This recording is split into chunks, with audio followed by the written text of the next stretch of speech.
Sinpo TV kembali hadir bersama saya Andi Muhammad Rezaldi dalam berita pilihan selama sepekan. Pelaksanaan KTT G20 di Bali berlangsung dengan aman dan lancar. Menteri Pertahanan Indonesia memamerkan hasil bumi olahan dalam negeri. Pelajar masih terlibat aksi tawuran. Tak terima ditagih hutang, pelaku siram korban menggunakan air panas. Fenomena mati suri menggemparkan warga. Berikut berita pilihan selengkapnya.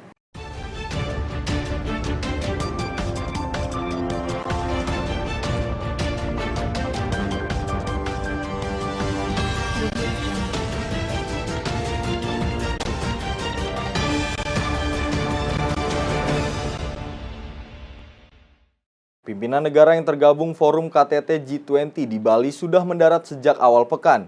Hampir setiap negara membawa kebutuhan logistik masing-masing untuk kepala negara seperti mobil lapis baja. Jelang perhelatan G20 di Nusa Dua Bali yang digelar pada 15 hingga 16 November 2022 mendatang, sejumlah pemimpin negara sudah hadir pada Minggu malam, seperti Presiden Amerika Serikat Joe Biden yang tiba di Bandara Internasional I Gusti Ngurah Rai Bali pada pukul 21.50 waktu Indonesia Tengah.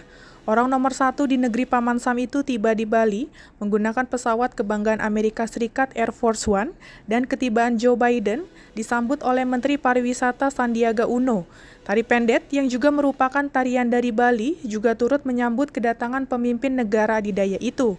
Namun, yang menjadi pusat perhatian dari ketibaan Joe Biden di Bali itu adalah mobil dinas kepresidenan Amerika Serikat yang dijuluki The Beast, turut dibawa olehnya sebagai kendaraan yang akan digunakan selama berada di Indonesia. Sebagai informasi, dalam gelaran G20, para pemimpin dunia diperbolehkan membawa mobil lapis baja atau anti peluru sendiri. Pasalnya, pemerintah Indonesia selaku tuan rumah menyiapkan mobil anti peluru secara terbatas di gelaran KTT G20. Dari Bali, tim liputan melaporkan untuk Sinpo TV. Presiden Indonesia Joko Widodo selaku tuan rumah KTT G20 membuka langsung secara resmi forum antar dunia. Berikut keterangan lengkap Presiden Jokowi dalam sambutannya.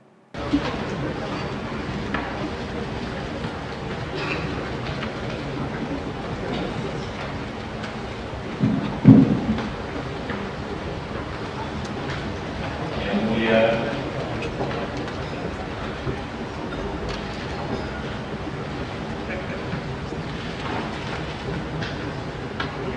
para pemimpin, selamat pagi. Dan ini saya nyatakan KTT G20 dibuka.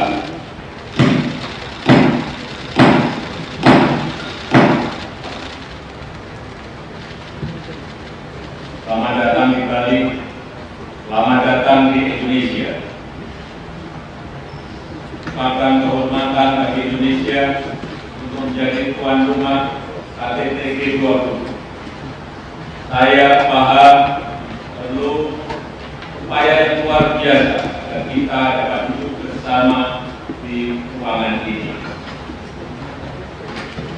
Para pemimpin yang saya hormati, dunia sedang mengalami tantangan yang luar biasa. Krisis demi krisis terjadi. Pandemi COVID-19 belum usai. Rivalitas terus menajam. Perang terjadi.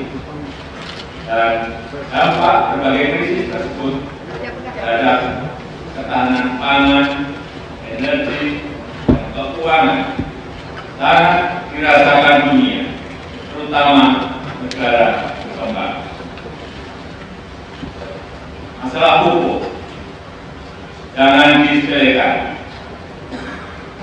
Jika kita tidak segera mengambil langkah agar ketersediaan pupuk mencukupi dan harga yang terjangkau, maka 2023 akan menjadi tahun yang lebih suram. Tinggi saat ini dapat semakin memburuk menjadi krisis tidak adanya pasokan pangan. Langkah pupuk akan menyebabkan gagal panen di berbagai belahan dunia. 48 negara berkembang dengan tingkat kerawanan pangan tertinggi akan menghadapi kondisi yang sangat serius. Selain itu, kita juga melihat tatanan dunia dan hukum internasional juga sedang diuji. Yang mulia, hari ini mata dunia tertuju pada pertemuan kita. Apakah kita akan mencetak keberhasilan atau akan menambah satu lagi angka kegagalan? Buat saya, G20 harus berhasil dan tidak boleh gagal. Sebagai Presiden G20, Indonesia telah berupaya semaksimal mungkin untuk menjembatani perbedaan yang sangat dalam dan sangat lebar. Namun, keberhasilan hanya dapat tercapai jika kita semua tanpa terkecuali berkomitmen, kerja keras, menyisihkan perbedaan-perbedaan untuk menghasilkan sesuatu yang konkret, sesuatu yang bermanfaat bagi dunia. Yang mulia, Indonesia memiliki 17.000 pulau, 1.300 suku bangsa, serta lebih dari 700 bahasa daerah. Demokrasi di Indonesia berjalan dari tataran tingkat desa, pemilihan kepala desa, sampai tataran negara, pemilihan presiden, gubernur, bupati, dan wali kota. Sebagai negara demokrasi, Indonesia sangat menyadari pentingnya dialog untuk mempertemukan perbedaan, dan semangat yang sama harus ditunjukkan G20. We have no other option. Paradigm of collaboration is badly needed to save the world. We all have responsibility, not only for our people, but also for the people of the world. Being responsible means respecting international laws and principles of the UN Charter consistently. Being responsible means creating win-win, not zero-sum situations. Being responsible here also means that we must end the war. If the war does not end, it will be difficult for the world to move forward. If the war does not end, it will be difficult for us to take responsibility for the future of current generation and future generations. We should not divide the world into parts. We must not allow the world fall into another Cold War. Yang mulia, Indonesia berharap G20 dapat terus menjadi katalis pemulihan ekonomi yang inklusif. Di tengah situasi yang sangat sulit, G20 terus bekerja agar menghasilkan capaian konkret, mempersiapkan dana untuk menghadapi pandemi mendatang melalui Pandemic Fund, membantu ruang fiskal negara berpendapatan rendah melalui Resilience and Sustainability Trust, mendorong percepatan pencapaian SDGs, menghasilkan ratusan kerjasama konkret, serta mendukung pemulihan ekonomi dunia yang lebih maju dan berkelanjutan melalui Bali Compact mengenai transisi energi. Kita tidak hanya bicara, tapi melakukan langkah-langkah nyata. Akhir kata, mari kita perlihatkan kepada dunia bahwa kita dapat bersikap bijak, memikul tanggung jawab, dan menunjukkan jiwa kepemimpinan. Mari kita bekerja, dan mari kita bekerja sama untuk dunia. Recover together, recover stronger. Yang mulia, Itulah yang ingin saya sampaikan sebagai pembukaan. Selanjutnya kita akan mulai dengan diskusi tertutup. Oleh karena itu, dengan hormat saya mohon awak media untuk meninggalkan ruangan pertemuan. Terima kasih. Presiden Joko Widodo bersama Ibu Iriana tampak serasi dengan menggunakan pakaian adat dari Bali saat menghadiri acara The Welcoming Dinner of G20 Summit di kawasan Garuda Wisnu Kencana, Bali. Kemegahan acara The Welcoming Dinner of G20 Summit di Taman Budaya Garuda Wisnu Kencana, Bandung, Bali sangat terasa. Mulai dari dekorasi hingga sarana prasarana disajikan dalam kelas dunia.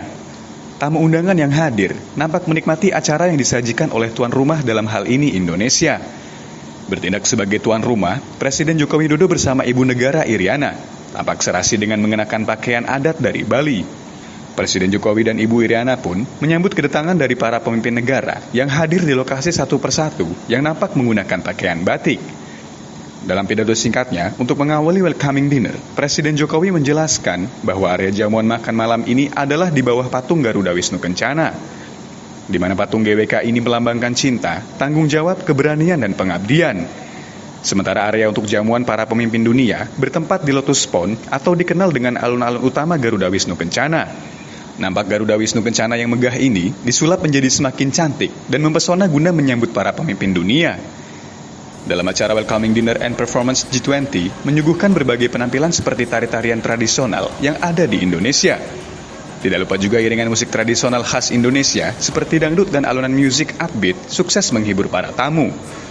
Suasana Welcoming Dinner and Cultural Performance ini terlihat sangat mempesona dengan memamerkan sejumlah cultural performance yang ada di Indonesia. Tak sedikit pula kepala negara yang larut dalam alunan musik hingga menikmatinya dan memberi pujian di akhir acara. Dari Bali, Tim Liputan melaporkan untuk Sinpo TV. Menteri Pertahanan Indonesia Prabowo Subianto memamerkan hasil bumi petani jadi olahan dalam negeri di forum internasional yang membahas keamanan pangan dunia. Menteri Pertahanan Prabowo Subianto memperkenalkan beberapa produk buatan anak bangsa berbahan dasar singkong di Global Food Security Forum di Nusa Dua Bali pada Minggu. Mantan Danjen Kopassus yang akrab disapa Pak Bowo itu mengatakan bahwa singkong bisa menjadi solusi atas tantangan pangan dunia.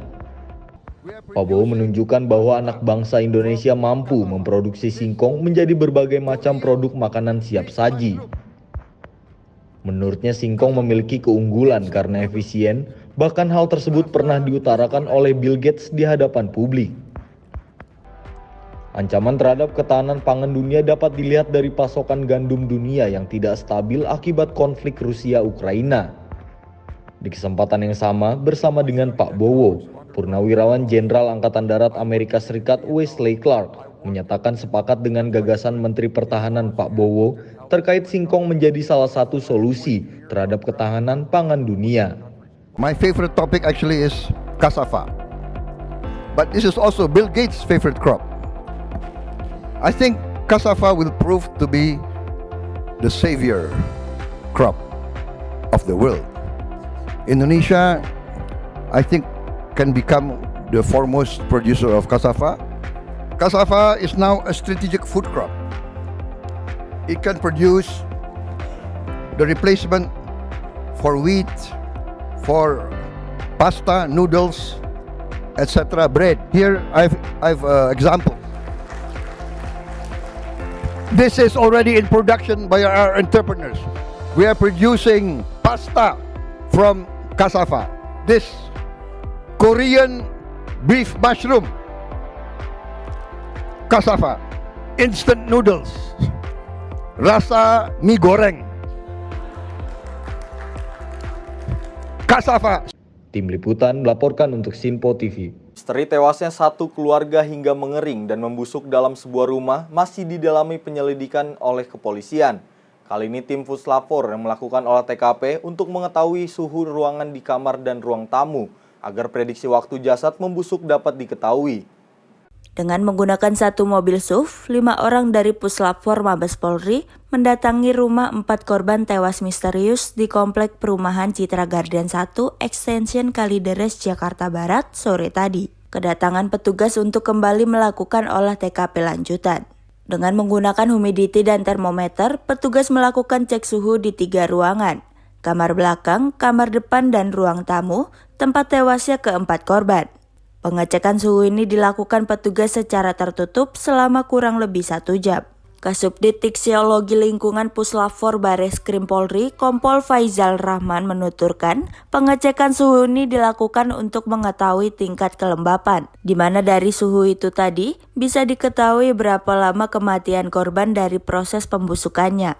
Seperti diketahui, 4 korban yang merupakan satu keluarga ditemukan tewas di dalam rumahnya secara misterius di Komplek Perumahan Citra Garden 1 Extension, Kalideres, Jakarta Barat, Kamis malam. Berdasarkan hasil penyelidikan sementara, keempat korban tewas diduga karena tidak ada nutrisi, dikarenakan tidak makan dan minum. Enggak, yang Anda temukan tadi atau melakukan apa di dalam? Kita mengukur suhu sama kelembapan aja ya. Di Suhu 3 ruangan. Terus Kamar belakang, kamar depan, sama ruang tamu. Gitu ya. Mengindikasikan apa Pak itu kalau Suhu sama kelembapan. sama Kelembapan udara. kelembapan ya, berarti kelembapan udara itu yang jadi pengaruh. Pembusukannya ya. Pas pembusukannya nanti bisa diketahui gitu kan. Berapa lama gitu kan dari suhu sama itu tadi. Berapa lama kira-kira kematiannya gitu kan. Nah, itu ya. Pakai apa Pak? Dan humidifier sama termometer ya. humidity-nya ya, kelembapan. Humidifier sama Alat yang Anda gunakan apa? humidity meter sama termometer. Dari Jakarta, Tim Liputan melaporkan untuk Sinpo TV. Kelompok pelajar yang lagi asik nongkrong di warung kopi tiba-tiba diserang oleh geng motor pelajar lain dengan menggunakan senjata tajam. Peristiwa itu terekam kamera CCTV dan polisi masih memburu para pelaku. Inilah rekaman CCTV aksi brutal sekelompok pelajar bersenjata tajam hendak melukai pelajar lainnya yang sedang asik nongkrong di sebuah lapak pedagang kaki lima di Kampung Cicadas, Desa Cicadas, Kecamatan Gunung Putri, Kabupaten Bogor, Jawa Barat. Terlihat sekelompok pelajar menggunakan sepeda motor berhenti tepat di sebuah lapak pedagang kaki lima dan langsung berusaha melukai pelajar lainnya yang sedang asik nongkrong. Beruntung semua pelajar berhasil menghindar. Kemudian para pelaku penyerangan melarikan diri, beruntung tidak ada korban jiwa dalam peristiwa tersebut. Mendapat laporan tersebut, petugas kepolisian sektor Gunung Putri bersama warga melakukan razia pelajar untuk mengantisipasi tawuran antar pelajar. Jadi pertama-tama kan ada anak SMK lagi beli coklat duduk di sini. Lama kemudian sekolah lain dari atas nggak tahu tuh tiba-tiba nyerang tanpa alasan. Nah kata anak SMK-nya bilang gini, saya nggak tahu sih, bukan yang nyerang. Oh, itu pada kabur, ada di sana, dia ngumpet di sini juga. Gak lama kemudian dia langsung kabur. Itu pakai senjata apa bang? Celurit kayaknya. Pakai celurit? Iya. Berapa orang sih bang yang nyerang tuh? Kurang lebih sekitar 6 atau 8 gitu. Ada yang bonceng 3 orang juga. Ada korban nggak bang? Alhamdulillah nggak ada. Tadi sempetnya mau nyerang abang juga apa gimana? Nah, dia mau nyerang orang yang ngumpet di sini. Oh gitu? Iya. Video viral terkait kemarin itu gimana? Ya betul, kemarin ada beberapa orang siswa yang sedang duduk-duduk nangkring di seputaran dagang kaki lima. Kemudian tiba-tiba datang 3 orang menggunakan sepeda motor yang menggunakan seragam juga dan berusaha menyerang pada salah seorang pelajar yang masih menggunakan seragam. Langkah dari kepolisian seperti apa? Kemarin kami begitu menerima telepon kurang lebih pukul 17.00 waktu Indonesia Barat, personil kami mengecek di lokasi dan peristiwa tersebut dibenarkan oleh salah seorang pedagang, namun identitas pelaku sampai saat ini masih belum diketahui dan antisipasinya personil kami di beberapa titik memeriksa para pelajar yang berseragam untuk dicek isi bagasi motornya maupun isi tasnya. Himbauannya dan buat para pelajar? Kami menghimbau kepada seluruh adik-adik pelajar agar di saat jam sepulang sekolah segeralah pulang ke rumah masing-masing dan hindari nongkrong-nongkrong sambil menggunakan seragam karena itu akan mengundang hal-hal yang tidak diinginkan. Sementara para pelaku penyerangan dalam pencarian petugas kepolisian setempat. Dari Bogor, tim liputan melaporkan untuk Sinpo TV. Rombolan pelajar terpaksa diangkut polisi karena ingin melakukan aksi tawuran. Dari temuan razia, polisi mengamankan sejumlah barang bukti berupa senjata tajam. Sebanyak 5 pelajar sekolah menengah pertama ini digelandang petugas kepolisian dari tim perintis Polres Jakarta Barat ke Polsek Cengkareng Senin sore. Mereka ditangkap usai tertangkap tangan hendak melakukan tawuran dengan pelajar dari sekolah lain di kawasan Jembatan Gantung, Jalan Raya Dan Mogot, Cengkareng, Jakarta Barat. Tak hanya itu, polisi juga mengamankan barang bukti berupa 2 stik golf dan 1 besi yang berbentuk celurit berukuran besar dari tangan para pelajar ini. Untuk pelaku yang kedapatan membawa senjata tajam akan diserahkan ke Balai Permasyarakatan atau Bapas. Ya, jadi kami dari Polsek Cengkareng bekerjasama dengan tim TP3 dari Polres Jakarta Barat berhasil mengamankan 5 pelajar SMP yang diduga mau melakukan tawuran di Dan Mogot, Jembatan Gantung. Dari kegiatan patroli ini kami mengamankan 5 pelaku pelajar SMP yang dengan membawa senjata tajam, 2 stik golf dan 1 besi yang berbentuk celurit. Apa ada sanksi-sanksinya atau tindakan tegas dari pihak kepolisian? Ya, kami dari pihak kepolisian tentunya melakukan sementara masih kita periksa terkait siapa-siapa aja yang mengikuti untuk kegiatan tawuran di Dan Mogot, Jembatan Gantung. Pihak kepolisian akan gencar melakukan operasi guna menghindari terjadinya tawuran di wilayah tersebut. Dari Jakarta, tim liputan melaporkan untuk Sinpo TV. Penyandang tunarungu atau gagu terlibat aksi kriminal dengan membobol toko di Pasar Pagi, kawasan Tambora, Jakarta Barat. Dari pemeriksaan yang dilakukan polisi menggunakan baca tulis, dan pelaku juga sudah mengaku membobol 10 kali toko di Pasar Pagi.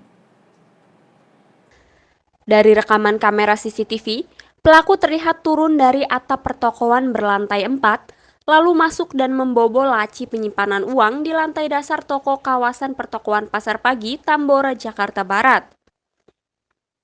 Banyaknya laporan pemilik toko di kawasan Pasar Pagi dan berbekal rekaman kamera CCTV, polisi berhasil mengidentifikasi pelaku dan menangkapnya di kawasan Stasiun Gambir, Jakarta Pusat. Pelaku JS yang merupakan penyandang tunarungu ini sudah kedua kalinya ditangkap Polsek Tambora, namun saat penangkapan pertama kali tidak cukup bukti.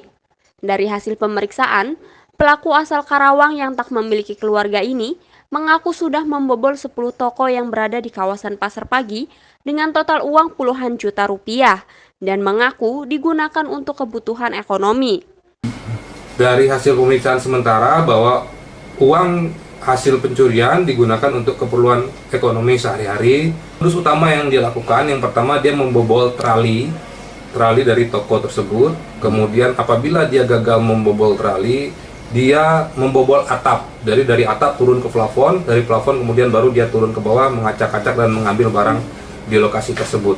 Nah, tindakan yang dilakukan oleh tersangka tidak hanya merugikan apa yang diambil, tapi apabila hujan karena atapnya bocor sehingga air hujan itu bisa masuk ke rumah dan merusak apa yang ada di dalam toko tersebut. Sebagai informasi bahwa tersangka gagu ini adalah kali kedua ditangkap oleh Polsek Tambora. Kali pertama dilepaskan, dilakukan pembinaan karena tidak cukup alat bukti. Nah, ini adalah kali kedua yang bersangkutan ditangkap di Polsek Tambora dengan tindak pidana yang sama. Selanjutnya, pelaku akan dikirim ke Rumah Sakit Polri Kramat Jati untuk dilakukan pemetaan kondisi psikologis pelaku. Sementara pelaku harus mendekam di Polsek Tambora, Jakarta Barat untuk pemeriksaan lebih lanjut. Dari Jakarta, tim liputan melaporkan untuk Sinpo TV. Tak terima hutangnya ditagih, pelaku melampiaskan korban dengan menyiram air panas dan menusuknya dengan menggunakan gunting. Ironinya pelaku melangsungkan aksinya bersama anak kandungnya saat berjualan kopi. Korban berinisial TS perempuan melaporkan kasus penganiayaan ke Polsek Cengkareng yang dilakukan oleh seorang pedagang kopi di Jalan Komplek Mutiara Palem, Cengkareng, Jakarta Barat malam tadi. Korban TS mengalami luka bakar di bagian pundak bagian kiri lengan kiri leher dan dada akibat disiram air panas. Peristiwa berawal dari korban TS yang menagih hutang sebesar Rp175.000 kepada pelaku pedagang kopi SL yang kesehariannya berjualan kopi. Pelaku terlibat cekcok mulut dengan korban. Pelaku yang emosi menyiramkan air panas ke tubuh korban. Awalnya gini, ini kan adik istri saya nih masalah uang. Dia nagih ke yang sangkutan, ya kan?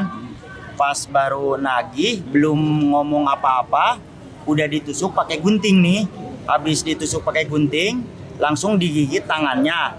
Habis digigit tangannya, ada termos langsung disiram sampai habis tuh airnya, sampai melepuh semua. Oke, terima kasih banyak. Ya, enggak, yang ini nikam tadi siapa? Yang nikam itu anaknya, tapi itunya kan ada mamanya. Kenapa enggak dihalangin, malah dicuekin. Mamanya pun udah habis nusuk itu anaknya, malah dikasih lagi guntingnya. Oke, gitu saja. Baik, kami dari Polsek Cengkareng menerima laporan dari masyarakat tentang kejadian penganiayaan yang dialami oleh perempuan atau ibu-ibu yang dilakukan oleh penjual kopi, sehingga kami dengan tim langsung ke TKP dan mengamankan tersangka. Awal mula berawal dari informasi dari pelapor bahwa pelapor ini menagih hutang kepada terlapor ataupun tersangka.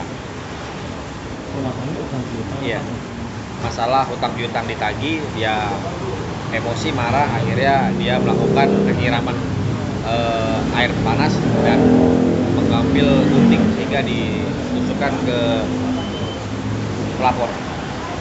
Petugas kepolisian dari Polsek Cengkareng langsung mengamankan pelaku di lokasi kejadian. Pelaku pun dibawa ke Mapolsek Cengkareng.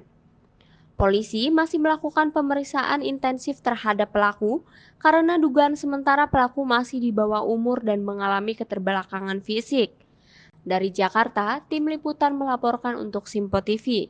Fenomena mati suri kembali ramai di jagat maya. Kali ini seorang rohaniwan Majelis Tinggi Agama Konghucu, jasadnya mendadak hidup lagi di rumah duka Bogor usai dinyatakan meninggal oleh rumah sakit di daerah Jakarta. Video yang didapat dari warga yang merekam detik-detik jasad seorang rohaniawan Majelis Tinggi Agama Konghucu Indonesia bergerak hidup kembali. Padahal sebelumnya telah dinyatakan meninggal dunia sehingga dimasukkan ke dalam peti setelah dilarikan di salah satu rumah sakit di Jakarta. Namun setibanya di rumah duka di perumahan Ambar 2 Desa Rancabungur, Kecamatan Rancabungur, Kabupaten Bogor, Jawa Barat, jasad tersebut hidup. Mengetahui itu, pihak keluarga langsung membawanya ke klinik terdekat yang selanjutnya dirujuk ke RSUD Kota Bogor. Menurut kakak korban, Saputra adiknya itu menjadi rohaniawan sudah 10 tahun dan saat itu sedang melakukan kegiatan di Semarang. Namun setelah sampai di sana, dikabari ke pihak keluarga sakit dan drop. Bahkan dikabarkan meninggal dunia. Jasad Urip Saputra itu sempat dilarikan ke RS di Jakarta dan dinyatakan meninggal. Bahkan menuju rumah sudah dimasukkan ke dalam peti. Setibanya di rumah, untuk memastikan jenazah itu adalah Urip dan melihat untuk terakhir kalinya, namun ada keanehan, jenazah Urip bergerak dan bernapas. Padahal saat itu pihak keluarga telah mempersiapkan upacara pemakaman. Dari Pak Urip. Ya, betul kakaknya. Pak Urip itu biksu Pak ya? Dia jadi rohaniawan. Rohaniawan di agama Konghucu. Di daerah? Lebih tepatnya di Majelis Tinggi Agama Konghucu Indonesia. Pak, informasi kan kemarin beliau sempat dinyatakan sudah meninggal ya? Ya, betul. Dan dimasukkan ke dalam peti ini Pak. Betul. Sekarang di kabarnya hidup kembali. Ya. Bisa dijelaskan Pak kronologinya? Kita sih belum bisa jelaskan sepenuhnya karena memang yang tahu kan hanya Urip. Jadi yang kami terima itu saat peti itu datang kita buka dan ternyata memang masih ini gitu, masih ada tanda-tanda kehidupan. Oh, siap. Menurut tetangganya, Urip Saputra merupakan orang yang bahkan sering berbagi dan sering menyapa warga yang ada di perumahan tersebut. Kronologinya itu kita mulai hari Sabtu ya enggak? Hari Jumat dapat kabar bahwa meninggal dunia katanya beliau. Beliau emang terkenalnya orangnya baik gitu kan, makanya kita juga sempat sedih di sini. Nah, pas hari Minggu gitu kita mau ngelayat ke sini. Ternyata beliau hari Sabtu ya? Hari Sabtu pagi pas mau ngelayat beliau alhamdulillah itu hidup lagi. Pas diperiksa di sini lalu petinggi dibuka, lalu dibawa ke Pasumantri dapat pemeriksaan, kemudian muntah-muntah. Nah, dari situ kemudian dirujuk ke RSUD. Sekarang orangnya di mana? Setahu saya sih sampai situ aja, belum ada kabar selanjutnya. Itu dari pihak keluarga sendiri, kerabat sendiri udah pada kumpul di sini ramai? Sudah kumpul banyak sekali. Bahkan aparat-aparat semua sudah kumpul, keluarganya dari Wates, dari Pracak semua. Kemudian ketahuan masih nafas, maka dibuka petinya. Nah, petinya dibuka, kelihatan masih nafas, ya dipanggil-panggil, baru terus dibawa ke klinik terdekat. Warga perumahan pun kaget mendengar kabar Urip Saputra hidup kembali. Padahal saat itu banyak yang sudah berdatangan menyaksikan upacara pemakaman. Dari Bogor, tim liputan melaporkan untuk Sinpo TV. Demikian berita sepekan kali ini. Tetap saksikan berita terkini di Sinpo TV, Sinpo ID, dan media sosial Sinpo lainnya. Saya Andi Muhammad Rezaldi beserta kru yang bertugas pamit undur diri. Selamat berakhir pekan dan sampai jumpa.